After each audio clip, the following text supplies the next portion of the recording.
مين بقى عايز يعمل الملوخية بطريقتها وحلاوتها وما تبقاش ساقطة معانا وتبقى حلوة وجميلة وبالقوام الحلو ده؟ بصوا الحلاوة، بصوا الطعامة، وكمان هنعملها على مرقة البطة. وده الفيديو الرابع ما بين تنظيف البطة وأعمال البطة والمحشي والملوخية. يلا نبدأ بينا. يلا بقى يا جماعة نكمل الفيديو بتاعنا ونعمل الشوربة الحلوة بتاعتنا. دول يا جماعة كوبايتين شوربة، دي من شوربة البط. صراحة البطاية انا خدت منها شوربة، عملت كذا اكلة، طبعا نزل لكم الفيديو بتاع تنظيف البطة والبطة وانا بسويها والمحشي والملوخية. انا عاملة كل فيديو لوحده عشان مش عايزة اكون برضو طولتوا عليكم. كل الفيديو كان هيبقى مثلا دخل في نص ساعة ولا اكتر، طبعا كان هيبقى طويل قوي، يعني كان كبير، فانا حبيت اختصره عليكم فنزلته على 4 مراحل.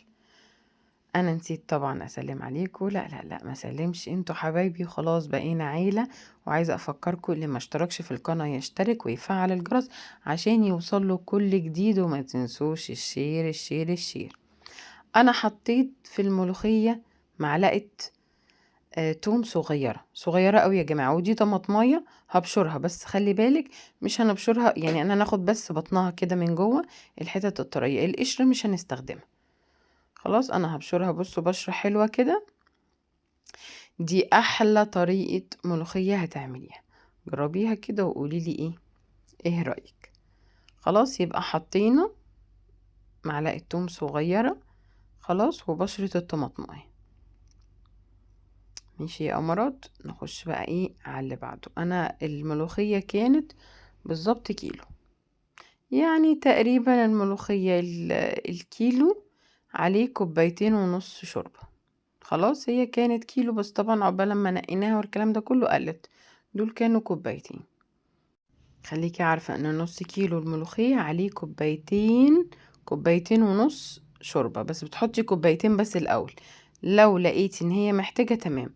انا طبعا كنت جايبة كيلو ملوخية، بس طبعا الكيلو كله يتحسب في الفروع والكلام ده كله، فالورق اللي طالع هو نص كيلو، فدول كوبايتين بالظبط. لو احتجت شوربة ولقيتها تقيلة زود لها، لكن ما تبقاش خفيفة. لو تقيلة مفيش مشكلة نخففها، لكن لو خفيفة هتبقى باظت مننا. تمام اهو. ملوخية بقى انا كنت خرطاها مغسلاها وخرطاها، انت بقى تعمليها في الكبة، تعمليها في اي حاجة زي ما تحبي. تمام يا امارات كده، خلاص هنقلبها. ماشي، بس بطريقة سهلة جدا وبسيطة.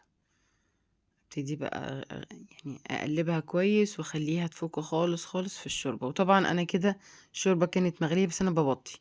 بصوا بقى عملت الريم كده، يبقى احنا تمام، والملوخية هتبقى مظبوطة جدا معاكي. في ناس بتحط عليها كربونات وانا مش بفضل الكربونات وعليها ولا الكلام ده كله، مش بحب ان انا احط عليها كربونات. بصوا هي ما شاء الله اهي رغت وبقت عقدة كده، عاملة عقدة كده، وهتبقى جميلة جدا، هتشوفوها في النهاية زي الفل. ما شاء الله ما شاء الله، هتعجبكم قوي قوي قوي بأمر الله. بس امشي على الخطوات دي يا ست الكل بالظبط زي ما انا عامله، هتظبط معاكي حلو قوي. انا سبتها طبعا ما بخليهاش تغلي، هشيلها بقى دلوقتي.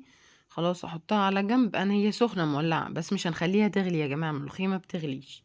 تمام. ودول معلقه سمنه كبيره ومعلقه توم حلوه كده، معلقتين كمان لان انا بحب التوم كده يبقى فيها. بس دي كانت معلقه مليانه، معلقه كبيره مليانه، مش معلقتين صغيرين. تمام، معلقه صغيره بقى 2. ومعلقه سمنه برضو حلوه كده، وحطيتهم اهم على النار. تمام، خلينا ماشيين خطوه خطوه كده يا جماعه، زي ما انا بعمل نفذه. تمام. خلاص اهو بقلب التومه عشان ما تتلسعش بس مني. خلاص لونها خلاص اهو ابتدى يبقى ذهبي. معلقه الكزبره، برضو معلقة كبيرة بس مش مليانة قوي، لان الكزبرة بتبقى تقيلة شوية غير التوم. خلاص اهو. ابتدي بقى اقلب كويس كده،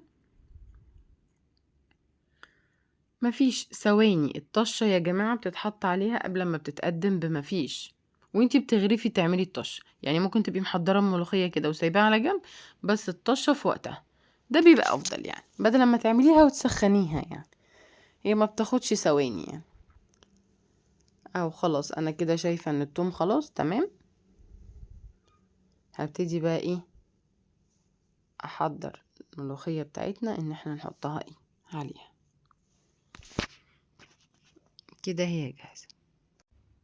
في ناس بقى يا جماعة بتحط كده، لا انا هحط ايه بقى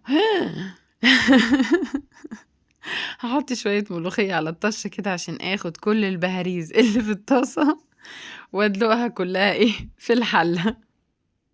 طبعا الشهقة دي وراثة لازم نعملها، بس هو بيبقى الاكل يعني يا جماعة بتبقى موضوع بقى نفس ومش نفس. لا هو انت بتبقي حابة الاشخاص اللي انت بتعملي لهم الاكل، عايزة تعملي لقمة حلوة كده رايقة جميلة ناكلها واحنا قاعدين كده في وسط عيلتنا.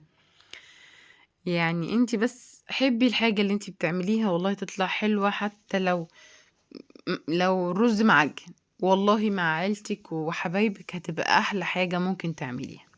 ربنا يحسن ما بين ايديكم وايدي. باي باي.